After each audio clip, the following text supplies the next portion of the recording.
ഇന്ന് കൈ നിറയെ സൺസ്ക്രീൻ ആയിട്ടാണ് വന്നിരിക്കുന്നത്. അപ്പോൾ ആദ്യം തന്നെ നമുക്ക് ഡേം ഡോക്കിൽ നിന്ന് തുടങ്ങാവേ. അപ്പോൾ ഇതാണ് ഡേം ഡോക്കിൻ്റെ 4% നിയാസിനമൈഡ് ബ്രൈറ്റനിങ് സൺസ്ക്രീൻ. ഇത് പേർപ്പിൾ കളറിലാണ് വരുന്നത്.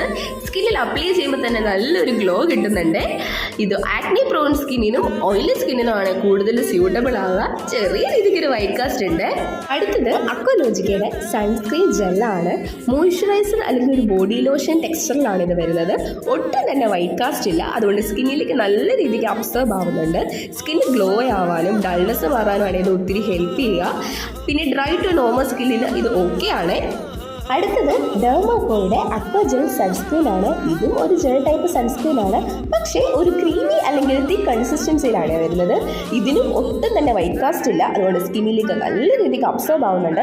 സെൻസിറ്റീവ് ആൻഡ് ഡ്രൈ സ്കിന്നിനാണ് ഇത് ഒത്തിരി സ്യൂട്ടബിൾ ആവുന്നത്, പക്ഷേ നോർമൽ ടു ഓയിലി സ്കിന്നിനും ഇത് ഓക്കെ ആണ്. അടുത്തത് ഡോട്ട് ആൻഡ് കീയുടെ ഒരു സൂപ്പർ ബ്രൈറ്റ് സൺസ്ക്രീൻ ആണ്. ഒരു വാട്ടർ അല്ലെങ്കിൽ ലിക്വിഡ് കൺസിസ്റ്റൻസിയിലാണ് ഇത് വരുന്നത്. ഒട്ടും തന്നെ വൈറ്റ് കാസ്റ്റ് ഇല്ല, ലൈറ്റ് വെയിറ്റ് ആണ്. അതുകൊണ്ട് സ്കിന്നിലേക്ക് നല്ല രീതിക്ക് അബ്സോർബ് ആവുന്നുണ്ട്. ഡ്രൈ സ്കിന്നിനാണ് ഇത് ഒത്തിരി സ്യൂട്ടബിൾ ആവുക.